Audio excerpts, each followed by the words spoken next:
Bueno, compañeros, buenas tardes. Muchas gracias por estar aquí. Miren, me corresponde a mí dar la academia el día de hoy y quisiera compartirles algunas consideraciones laborales en torno a una legislación reciente. Esta ley que vamos a revisar, la Ley Federal de Declaración Especial de Ausencia de Personas Desaparecidas, es una ley muy chiquita que acaba de entrar en vigor en junio, finales de junio de este año, y que primero toca una realidad dura, ¿no? Dura. Nos encontramos en época de informes de gobierno y ustedes han oído bombardeos de spots de todo tipo del presidente Peña, ¿no? La realidad dura es que tenemos 37,000 personas desaparecidas reportadas en este país. El 50% de las personas desaparecidas menores de 30 años. Y Jalisco es el tercer lugar nacional en personas desaparecidas. Entonces, esta ley viene a atender una realidad social grave, ¿no? Que es el tema de las personas desaparecidas. Tenemos, producto de esta violencia generada por el crimen organizado, alrededor de 26,000 asesinatos en 2017. Cifras comparables con países que tienen conflictos bélicos internos, guerras internas, ¿no? ¿Cuáles son los antecedentes de esta legislación reciente que acaba de entrar en vigor? Nuestro país ratificó en 2002 un instrumento internacional que se llama la Convención Interamericana para Personas Desaparecidas. Era 2002 y nuestro país hizo una reserva importante a esa convención. Se reservó el tema relativo al fuero militar. Es decir, en aquella época, el Senado y el gobierno mexicano decidieron sacar de la aplicación de la Convención Interamericana para Personas Desaparecidas el tema del fuero militar. ¿Qué decía en síntesis esta convención? Que todo militar que incurriera en delitos de desaparición de personas tendría que ser juzgado por tribunales civiles. Bueno, México en ese momento se reservó ese punto de la convención, dándole valía, preservando el tema del fuero militar. Tuvo que venir el caso Radilla. ¿Alguien se acuerda cuál es el antecedente del caso Radilla? ¿Cuál es el fondo? ¿Qué le pasó a Rosendo Radilla? Es un tema de desaparición forzada, ¿no? En el estado de Guerrero, la desaparición forzada de un campesino llegó a la Corte Interamericana y su resolución, este expediente casi mítico de nuestra Corte, el expediente Varios 912-2010, que da cumplimiento a la sentencia del caso Radilla en la Corte Interamericana, se tradujo en la reforma constitucional en materia de derechos humanos de 2011. Entonces, frente a esta realidad, una realidad totalmente distinta a aquella de 2002, en enero de este año entró en vigor una ley importante en tema de desapariciones forzadas. La Ley General, verán ustedes que el nombre no es corto, Ley General en materia de desaparición forzada de personas, desaparición cometida por particulares y del Sistema Nacional de Búsqueda de Personas. No podemos perder de vista un tema importante cuando hablamos de desaparición forzada. El delito de desaparición forzada de personas lo pueden cometer solamente servidores públicos o particulares auxiliados por servidores públicos. Es decir, en el delito de desaparición forzada de personas, el Estado tiene una intervención directa a través de sus servidores públicos. No podemos perderlo de vista cuando analicemos las obligaciones que le da a los particulares este tipo de leyes. Derivado del artículo 9 transitorio de esta ley, que entró en vigor en enero de este año, es que se obliga al Congreso a legislar en un término de 180 días un procedimiento especial de declaración de ausencia para personas desaparecidas. Y aquí tenemos el origen de la ley que vamos a analizar, el artículo 9 transitorio de esta ley que hemos señalado. ¿Cuándo se publica la Ley Federal de Declaración Especial de Ausencia de Personas Desaparecidas? El 22 de junio de 2018 y entra en vigor al día siguiente de su publicación en el Diario Oficial. Es una ley muy cortita, la componen 33 artículos, ¿no? Una ley realmente corta. ¿Qué persigue esta ley? Primero, establecer un procedimiento federal, un procedimiento especial de carácter federal, que permita declarar la ausencia de las personas que han sido objeto del delito de desaparición forzada, de las personas que están consideradas como desaparecidas. Lo que busca esta ley es que el procedimiento sea ágil. Por disposición de la ley, el procedimiento no puede durar más de 6 meses. ¿Alguien ha visto en temas civiles, licenciado Irving, usted le ha tocado ver algún tema de una declaratoria de desaparición, una declaratoria de ausencia de personas en un procedimiento civil, o no? ¿Alguien le ha tocado verlo? No sé cuánto dure. 2 años. Bueno, este pretende ser un procedimiento más ágil, ¿no? Por disposición de la ley, 6 meses como máximo. Sí, Manuel. Perdón. Sí, tenemos un juicio de ausencia de personas y tiene más de 10 años. ¿Más de 10 años? Tiene 10 años. Qué barbaridad. Y ya declarado ante el Ministerio Público que está desaparecida y todo eso. Y no hay una declaración No, dice que no. de ausencia. Caray. Bueno, pues esa realidad, es decir, la ausencia de un procedimiento expedito, efectivo, frente a un delito tan grave como esta ley trata de suplirla, ¿no? Y lo que busca además es señalar los efectos, es decir, efectos reparatorios, protectores, de esa declaración de ausencia frente a los familiares de las personas desaparecidas.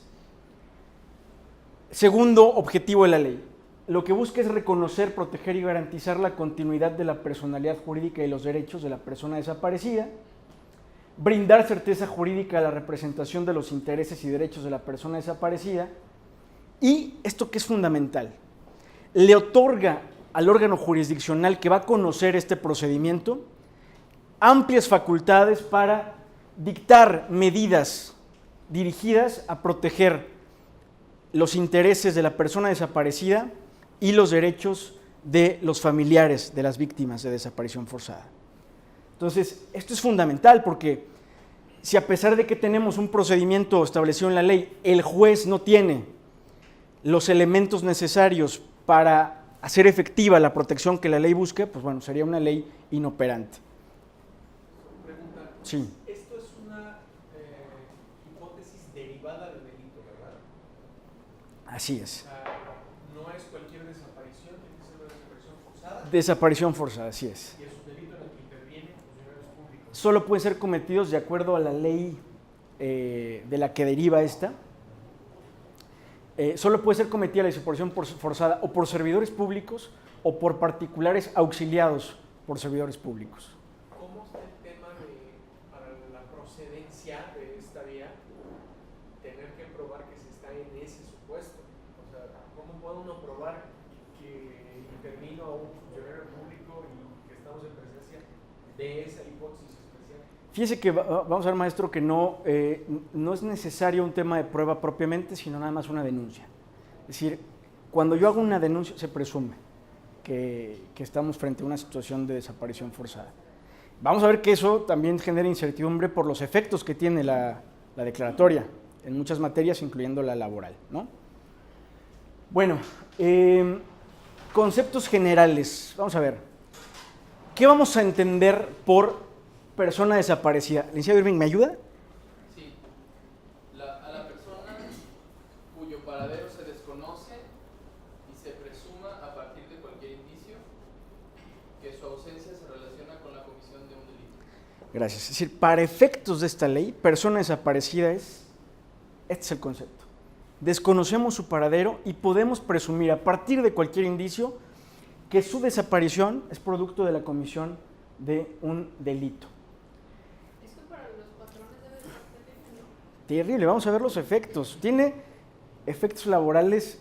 A mí me llamó la atención eso, es decir, una ley de esta naturaleza tiene repercusiones, además de las familiares, mercantiles, vamos a verlas muy someramente, tiene repercusiones importantes. Se reforma la Ley Federal del Trabajo a partir de esta ley.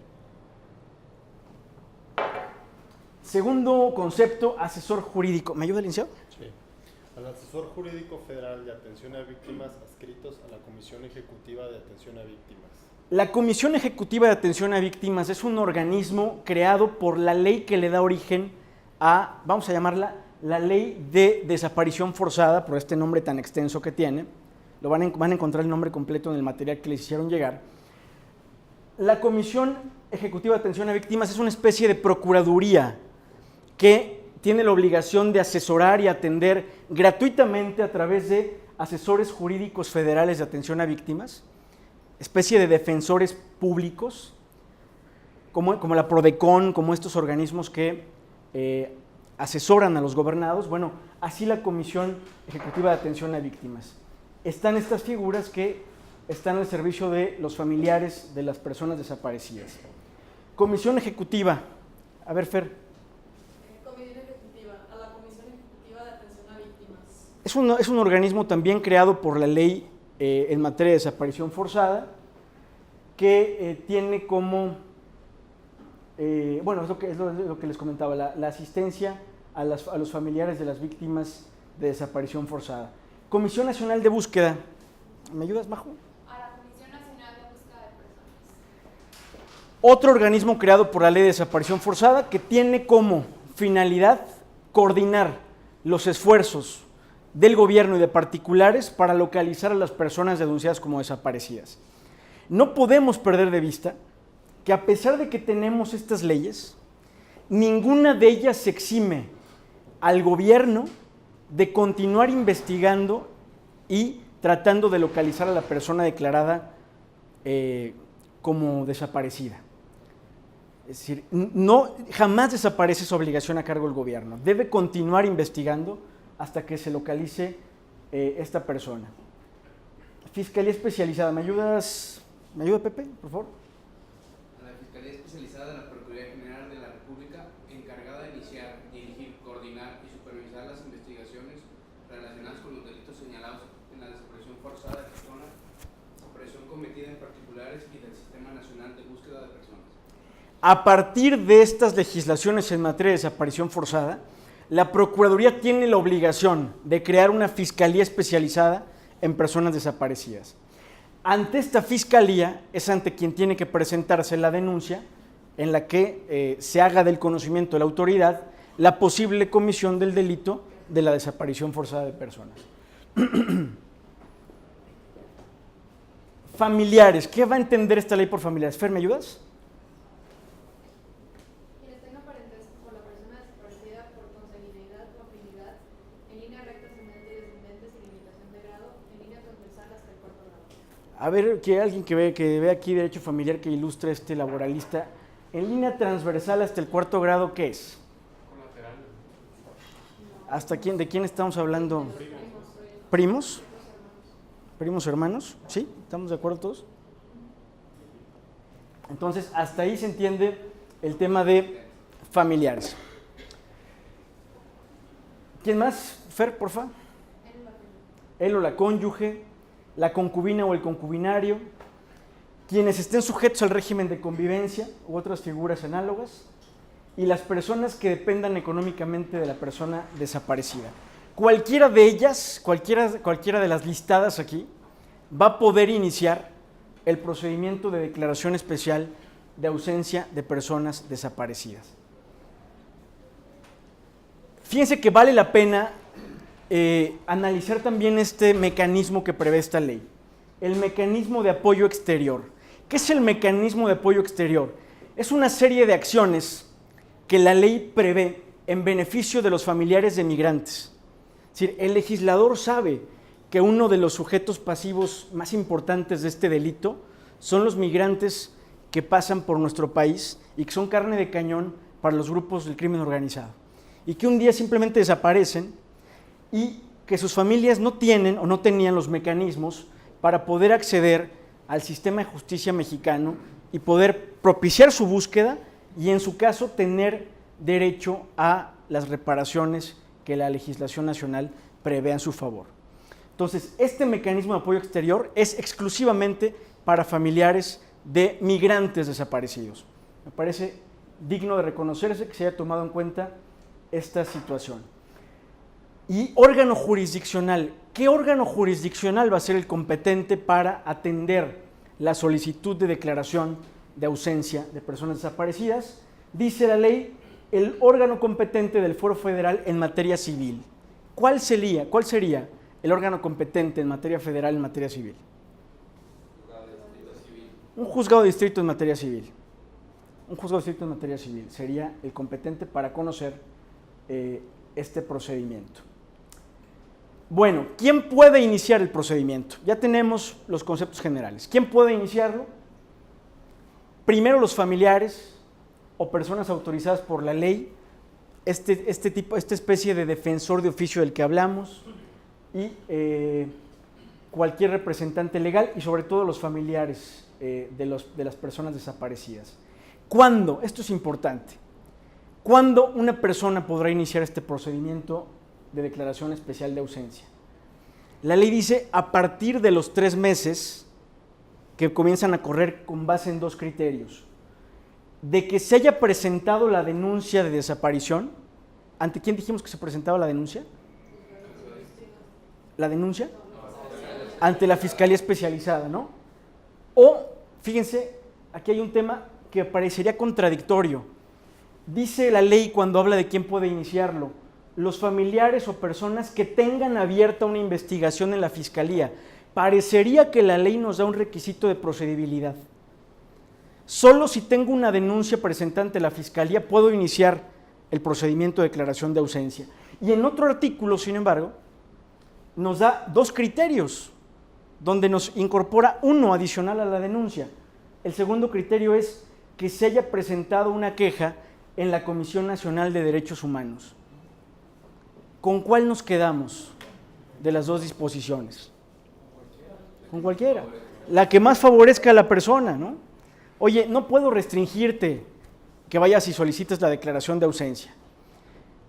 Entonces, ¿a partir de cuándo van a contar tus 3 meses? O de que hayas presentado tu denuncia, o de que hayas presentado una queja por desaparición forzada. Si dijimos que la desaparición forzada solo la cometen servidores públicos o intervienen en ella, procede entonces una queja ante las comisiones de derechos humanos. En este caso debe ser la Comisión Nacional de Derechos Humanos. ¿Por qué 3 meses? ¿Les parece razonable un plazo de 3 meses para un familiar que tiene una persona desaparecida? A ver, ¿por qué sí, licenciado? No, porque esa declaración específica es para efectos pues, más civiles, no tanto de investigación, ¿no? Pero le parece, 3 meses.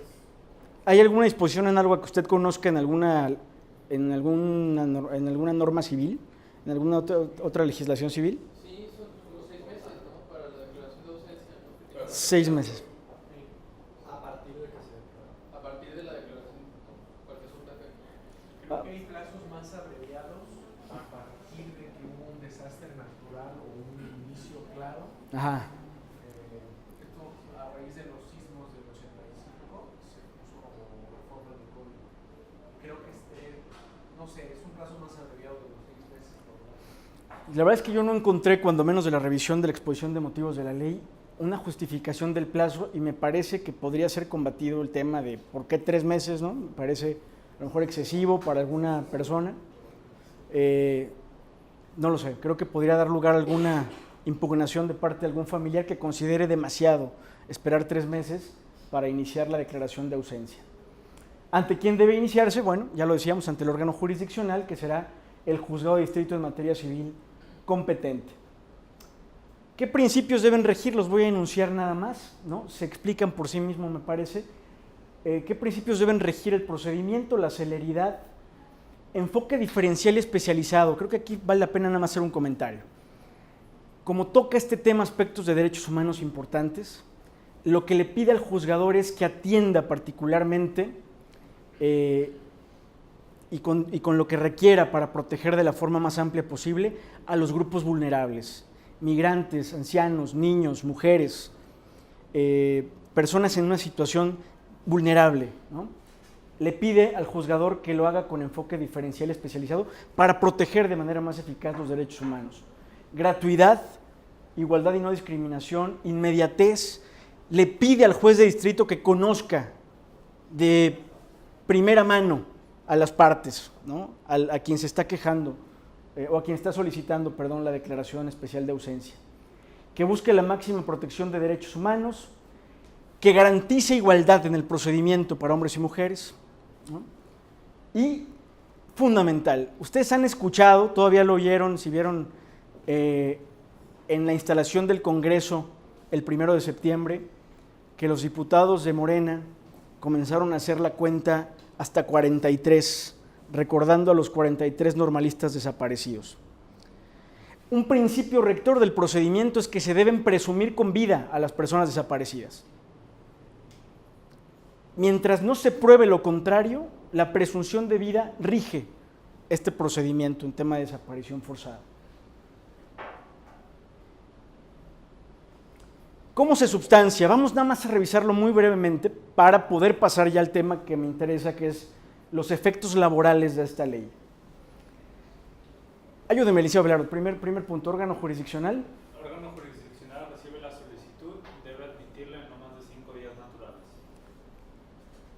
Leti, ¿me ayudas? Si el solicitante. Si el solicitante no tiene la información necesaria que refiere al artículo 10, se lo informa al órgano jurisdiccional para que éste lo solicite a quien la tenga para que la entregue en un plazo de 5 días hábiles. El artículo 10 nos da una lista de lo que debe contener la declaración la solicitud de declaración de ausencia. Si por alguna razón quien lo solicita no lo tiene, puede pedirle al juez que requiera a quien la tenga para que la exhiba. Licenciada. El órgano jurisdiccional requiere información al Ministerio Público, la Fiscalía Especializada o la Comisión Nacional de Búsqueda o a la Comisión Ejecutiva. Dichas autoridades tendrán 5 días hábiles para remitir. Les pido que pongan atención al tema de la celeridad, ¿no? Los plazos son realmente cortos. Licenciada, por favor. Una vez recibida la solicitud y con independencia de si tiene toda la información que requiera a su alcance, el órgano jurisdiccional deberá dictar las medidas provisionales y cautelares que resulten necesarias en un plazo no mayor a 15 días hábiles contados a partir de la solicitud.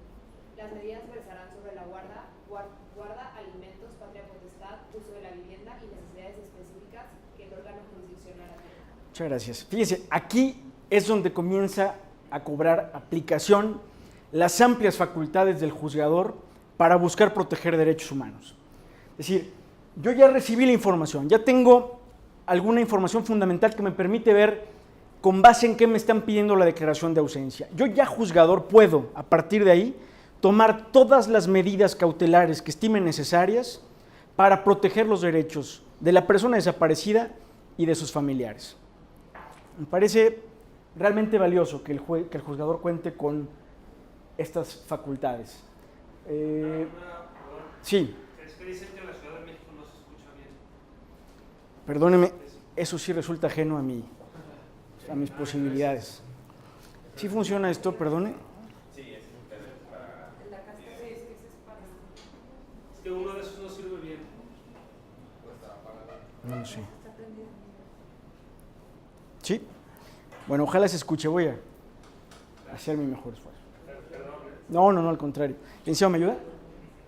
15 días después. No, perdón, el órgano jurisdiccional. El órgano jurisdiccional publicará dictos en el Diario Oficial de la Federación y en la página electrónica del Poder Judicial de la Federación, de forma gratuita y hasta por 3 ocasiones, en el que se llama a toda persona que tenga interés jurídico en dicha declaración. Sí, lo que busca el órgano jurisdiccional es que toda persona que pueda tener interés jurídico en la declaración puede intervenir en él y además de prever el tema de la publicación de dictos, lo hace de forma gratuita, ¿no? Perdón, ya me había usted ayudado.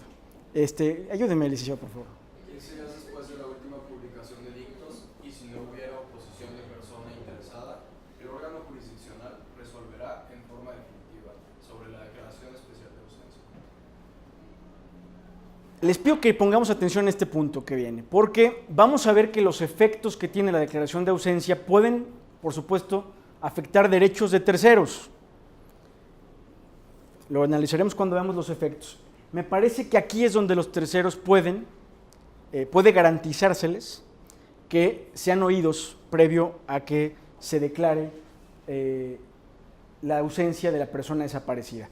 Licenciado Juan Ramón, ¿me ayuda? Si existe oposición. Si existe oposición o hay noticia de personas interesadas, El órgano jurisdiccional no podrá resolver en definitiva sin escuchar a dicha persona y permitirle ofrecer pruebas. Es decir, cualquier persona que estime que se está violentando un derecho del que es titular, ajeno al procedimiento, cualquier persona ajena al procedimiento, tiene la posibilidad, tiene el derecho de intervenir previo a que declare el juez, a que se pronuncie sobre la declaración de ausencia, tiene derecho a intervenir y a que se le escuche.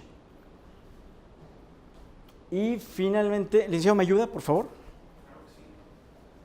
La resolución negando la declaración especial de ausencia es impugnable mediante el recurso de apelación.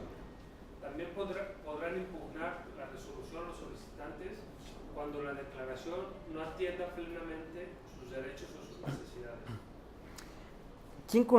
¿Quién conocería el recurso de apelación frente a una resolución dictada por un juez de distrito en materia civil? Tendría que ser un tribunal unitario, ¿no? Bueno, en la resolución final se incluirán los efectos y las medidas definitivas para garantizar la máxima protección de la persona. ¿Y cómo dotamos a nuestra sentencia, a la resolución en materia de declaración de ausencia, de publicidad? Majo, ayúdame otra vez, ¿no? El órgano jurisdiccional. El órgano jurisdiccional solicita a la Secretaría del Estado. Te voy a fallar, No. No. Fer, ¿tampoco? No, sí, sí. Ah, perdón. El órgano jurisdiccional solicitará a la Secretaría del Juzgado o su equivalente la emisión de la certificación correspondiente a fin de que se inscriba en el registro civil que corresponda en un plazo no mayor de 3 días hábiles. Es decir, la resolución que se dicte debe inscribirse en el registro civil y además debe publicarse en el Diario Oficial de la Federación y en 2 páginas electrónicas, la del Poder Judicial de la Federación y la de la Comisión Nacional de Búsqueda de Personas Desaparecidas. ¿Qué efectos va a tener esta declaración? Licenciado Luis, ¿me ayuda con el primero? El reconocimiento de la ausencia de la persona desaparecida desde la fecha en que se consigne el hecho en la denuncia o en el reporte. Ayúdame con el segundo. Garantizar la conservación de la patria potestad de la persona desaparecida y la protección de los derechos y bienes de las y los hijos menores de 18 años de edad a través de quien pueda ejercer la patria potestad. O, en su caso, Sí, perdón. a través de la designación del tutor, atendiendo el principio de interés superior de la niñez. Una pregunta en el Sí. pasado. Se le da informe al registro civil. ¿Cómo queda, si en la declaración de persona, queda sentado en el acta como el margen que está desaparecida? ¿O qué es eso? ¿O no entendí bien? Mire, es una ley totalmente reciente. Digo, como Desconozco queda uno francamente su divorciado, aplicación. que se hace una Yo me anotación supongo al que así margen. debe ser. Yo me supongo que así debe ser, ¿no? La verdad es que no he visto en la práctica, cuando menos desde el punto de vista laboral, Bueno, pues es nuevo esto también. no he visto cómo debe. Sí, sale al margen, una anotación. Nota marginal. Entonces, pues el efecto es en materia de derecho familiar, no voy a pronunciarme al respecto para no decir alguna barbaridad. Lo mismo en este tema de fijar los derechos de guardia y custodia de personas menores de 18 años. Me parece interesante estos dos de aquí. Porque tiene que ver con temas ya laborales. Permitir que las personas beneficiarias de un régimen de seguridad social derivada de la relación de trabajo de la persona desaparecida continúen gozando de todos los derechos y beneficios aplicables. Vamos a ver ya de forma particular, cuando veamos los temas laborales, cómo se garantiza este tema y qué obligaciones le genera el patrón. Pero me llama la atención particularmente. La declaración suspende de forma provisional los actos judiciales, mercantiles, civiles o administrativos en contra de los derechos o bienes de la persona desaparecida. Lo desconozco. En la declaración que ya existe ahorita en los códigos civiles locales o en el Código Civil Federal, ¿tiene este mismo efecto? Tiene un efecto en cuando fallece la persona. Cuando fallece. Cuando fallece se suspende el procedimiento para que se dé la oportunidad al albacea que pueda venir a defender los derechos. Oigan, hizo, pero aquí con la sola declaración, no le suena como a... Recibir el acta de defunción. Pero fíjese, aquí con la sola declaración, no sabemos si está vivo, se presume vivo, claro, ¿no? Pero con la sola declaración, ¿no le parece que podría prestarse a misteriosas desapariciones de personas para evitar que se les ejecuten resoluciones mercantiles, civiles o de alguna... Digo, pensando mal, ¿verdad? Pensando mal. Pero... es contrario, ¿no? Porque en los códigos civiles es la presunción de muerte. ¿Perdón? En los códigos civiles se regula la ausencia y presunción de muerte. Ok. O sea, el trámite de los códigos civiles es para dar por declarar jurídicamente muerta a una persona desaparecida, que es contradictorio con el principio de presunción de vida. Claro.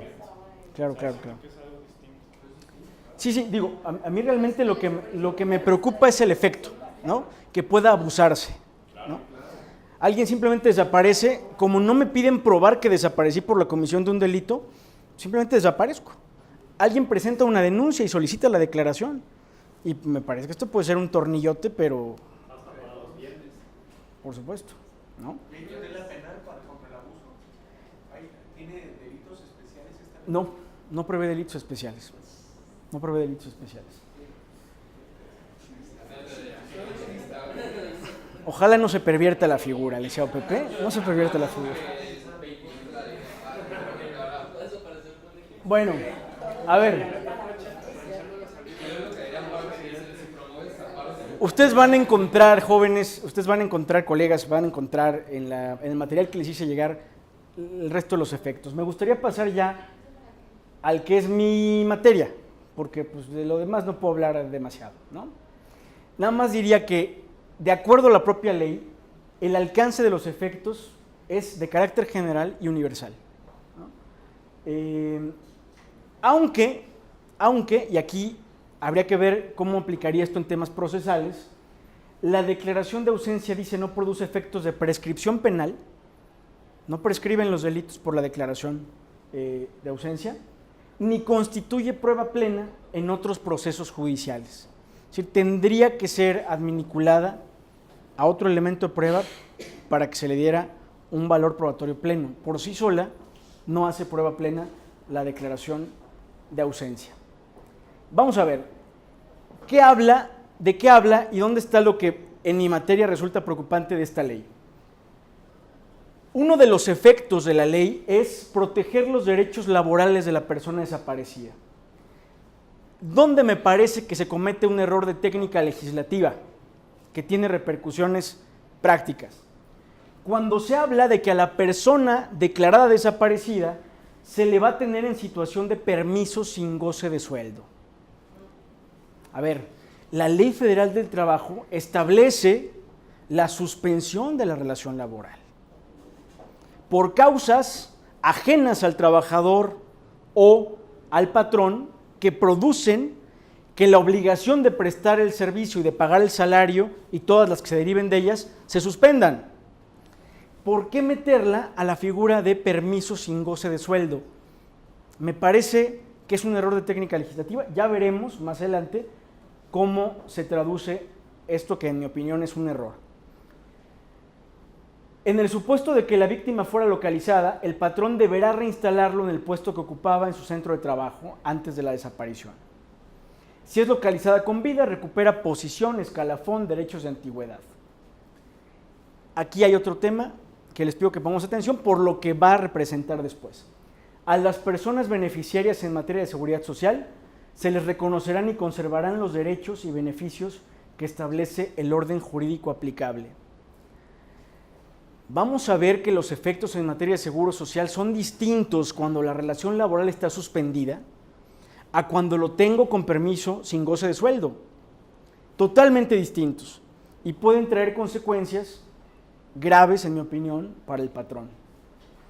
Y último, de los efectos en materia laboral, se suspenden los pagos con motivo de créditos de vivienda. Mientras esté desaparecida la persona, mientras no aparezca viva o se declare o muerta, no hay lugar a que se sigan haciendo los cobros por créditos del Infonavit. ¿Cuánto dura? La fracción primera, que es la de mantener a la persona como si tuviera un permiso sin goce de sueldo, hasta 5 años posteriores a la declaración de ausencia. 5 años, no perdamos de vista ese tiempo, ese plazo. El resto de las fracciones hasta que la persona sea localizada, con vida o muerta. Entonces, otra vez, no tengo para pagar mi crédito Infonavit, no quiero que me saquen de la... me desaparezco, ¿no? Que crezcan mis hijos, que se desarrollen y luego pues ya aparezco. No hay ninguna consecuencia, es interesante lo que decía el maestro porque yo no lo había visto, no hay ningún delito previsto en este tema para el abuso de la figura, ¿verdad? Tendríamos que recurrir a figuras análogas de códigos penales. Sí, claro. ¿No? Y los efectos de esta ley son similares para trabajadores burócratas, para servidores públicos, ¿no? ¿Quién está obligado, a garantizar los efectos laborales de la declaración de ausencia? Las fracciones 3 y 4, las que tienen que ver con Infonavit y con garantizarle a los beneficiarios de los desaparecidos la atención en materia de seguridad social, se supone que deben de estar a cargo de la Federación. Vamos a ver hasta dónde o cómo podemos interpretar o hasta dónde llega esa obligación a cargo de la Federación y qué tanto realmente se queda a cargo de los patrones. En los transitorios, artículo 2 transitorio de esta ley, se prevén reformas a la Ley Federal del Trabajo para efecto de cumplir los efectos laborales. Primera reforma, se incorpora una nueva obligación a cargo de los patrones. Artículo 132, se agrega una obligación particular. ¿Me ayudas, Adri? ¿Otorgar permiso? Otorgar permiso sin goce de sueldo a la y los trabajadores declarados desaparecidos que cuenten con declaración especial de ausencia en los términos de lo establecido en la legislación especial en la materia. ¿Por qué me parece grave? Gracias. ¿Por qué me parece grave y esta otra modificación del artículo 133 que incorpora una prohibición? No podemos dar de baja o terminar la relación laboral de un trabajador que tenga la calidad de persona desaparecida. ¿Cuántos años dijimos? 5 años. Una persona que tiene permiso de faltar sin goce de sueldo obliga al patrón a mantenerlo inscrito al Seguro Social y a seguir pagando cuotas durante 5 años. No tengo ninguna causa legal para darlo de baja. Situación distinta de si se hubiera regulado como suspensión de la relación laboral. En la suspensión de la relación laboral, el patrón está legitimado porque el trabajador tiene una pensión por incapacidad permanente, parcial o total, a darlo de baja al Seguro Social mientras dura la incapacidad. Y el Seguro Social asume el pago de las obligaciones o de la pensión o de cualquier otra obligación en la materia. En este caso, al considerarlo trabajador con autorización para faltar sin goce de sueldo, el patrón estaría obligado a pagar, en mi opinión, 5 años cuotas en materia de seguridad social. Puede que sea algo medio exagerado lo que diga, pero ¿qué pasa si, por ejemplo, un trabajador deja de asistir al área de trabajo, ¿no? Y al año alguien decide presentar esa declaración, o sea, esa denuncia por la ausencia desaparición forzada del trabajador un año después. Y a partir de ese año empieza a correr el plazo para el procedimiento, se declara la ausencia por desaparición forzada y después pasan 5 años, entonces vas a tener que pagar 6 como patrón. Bueno, lo natural sería que si una persona deja de presentarse a trabajar, lo des de baja a los 8 días. Pero, o sea, yo me imagino como familiar que no tengo idea de que existe esta ley. Entonces desapareció mi, no sé, mi papá, mi hijo. Y entonces yo no tengo idea y lo tengo por desaparecido y ya, y estoy rezando ahí en mi casa. Y un día alguien me dice, oye, pues ¿por qué no presentas esta denuncia? Un año después.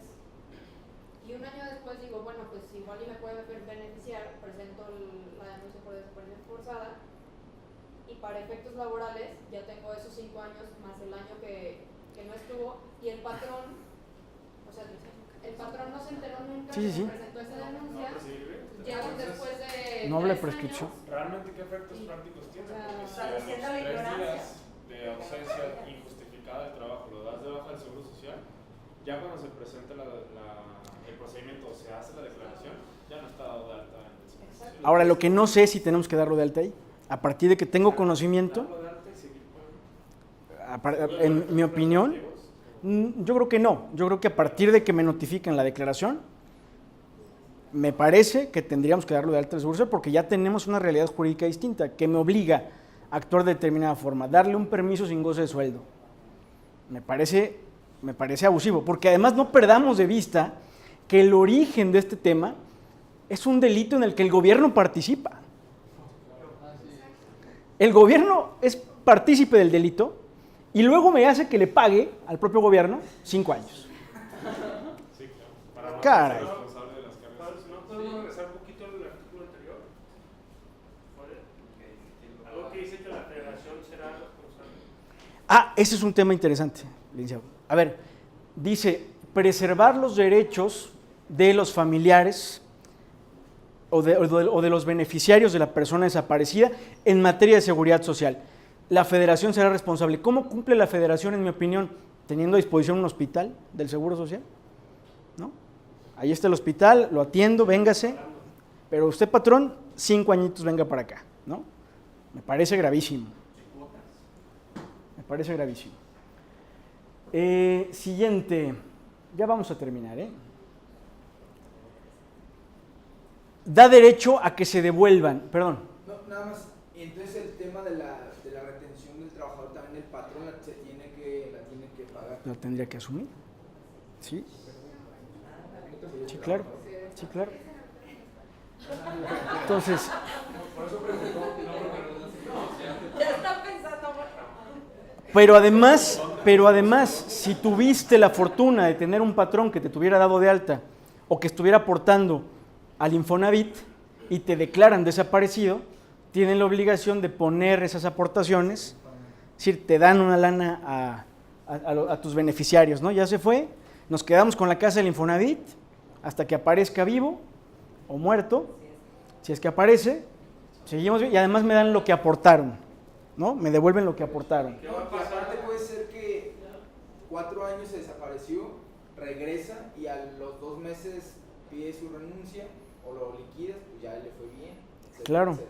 O te demanda por despido, ¿no? Sí, es que ¿qué va a pasar cuando resulta que andaba de parranda? Bueno, no hay ninguna norma que sancione ese abuso, ¿no? Tendríamos que analizar el tema de los códigos penales, pero aquí la ley no prevé ninguna sanción. A ver, me interesa... Fíjense, pero hay más, incorpora la desaparición forzada como un efecto de los... Fíjense qué aberración legislativa. Fíjense qué cochinada de legislación tenemos aquí. Dice, a ver, un riesgo de trabajo es una lesión o un accidente que el trabajador sufre con motivo de la realización de su trabajo. Bueno, los riesgos de trabajo, de acuerdo a esta ley, pueden producir la desaparición derivada de un acto delincuencial. El riesgo de trabajo es accidente o lesión que un trabajador sufre por el desempeño de su labor. Bueno, pues esa definición que no se toca en la ley puede producir la desaparición derivada de un acto delincuencial, por amor de Dios. ¿Qué es esto?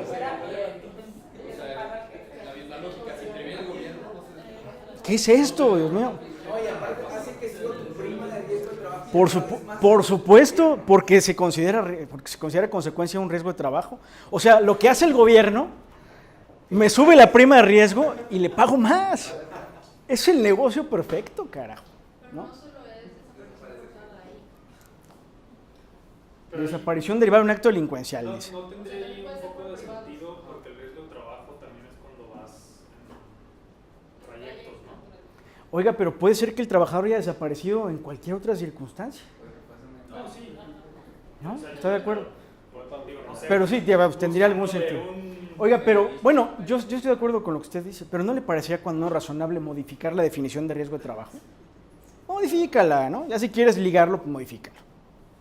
Pero no lo modifica. Pero espérenme, hay más. Fíjense, cuando el riesgo traiga, seguimos hablando de riesgos de trabajo, como consecuencia la muerte o la desaparición, tienes derecho a 2 meses de gastos funerarios y a la indemnización por muerte, por riesgo de trabajo, que prevé la Ley Federal del Trabajo, que son 5,000 días de salario mínimo. 5,000 días de salario mínimo. Pero ¿por qué por muerte si sigues vivo? Exactamente, pero que en un principio rector del procedimiento es que te presumen vivo. No, pues por la declaración tienes derecho a 5,000 días de salario. Pero, a ver, colegas, no perdamos de vista un punto. ¿Qué pasa? A ver, ¿cuándo tengo obligación como patrón de pagar 2 meses de gastos funerarios o 5,000 días de salario? Cuando no lo tengo inscrito al Seguro Social. ¿Estamos de acuerdo? Si lo tengo inscrito al Seguro Social, el seguro paga gastos funerarios y paga pensiones por muerte, viudez, Pero no se modificó la ley del Seguro Social que habla de riesgos de trabajo. En la ley del Seguro Social, cuando hablamos de riesgos de trabajo, seguimos hablando de lesiones o accidentes producidos por el desempeño de los servicios. Entonces parecería que por esta causa de desaparición derivada de actos delincuenciales no hay nada que exima al patrón del pago de la indemnización, porque no hay una rama del seguro obligatorio. Cuando yo doy de alta al Seguro Social a un trabajador, lo doy de alta en el régimen obligatorio, que tiene 4 ramas, ¿no? Son 4 ramas. Pero no se modificó la ley del Seguro Social para hablar de la desaparición. Entonces parecería que lo que yo pago no contempla el tema de la desaparición forzada o la de desaparición derivada de un acto delincuencial. Entonces me parece grave, porque parece que el patrón no puede eximirse nunca del pago, ni de cuotas por 5 años, ni de los 5,000 días. ¿Cuántos son 5,000 días por? 450,000. Oiga, esto puede ser un negocio redondo. Me quedo con casa, con indemnización, y además me siguen atendiendo por 5 años en el Seguro Social, ¿no? En materia de Seguro Social solo se modificaron 2 artículos, se agregaron 2 artículos para garantizar que los beneficiarios de los trabajadores desaparecidos sigan recibiendo asistencia médica y de maternidad. Ahí, pues el Estado cumple, como decíamos, teniendo hospitales, pero no libera en nada obligaciones a cargo del patrón. Y se agrega otro artículo para decir que pueden los beneficiarios de los trabajadores desaparecidos pedir la devolución de las cuentas individuales de su Afore, ¿no? Si declaran ausente un trabajador, pueden los beneficiarios pedir que se devuelva su Afore. Colegas, me parece muy grave esta legislación, no grave, me parece que está tan mal hecha que puede permitir abusos y que puede cargarle a un particular, en este caso a los patrones, obligaciones que no tendría por qué tener a su cargo, menos tratándose o teniendo como origen un delito en el que el Estado interviene. Y un delito que implica que el Estado deja de cumplir con su principal función, que es garantizar la integridad física y la seguridad de los gobernados. Lo dejo a discusión y les agradezco mucho su atención. Muchas gracias.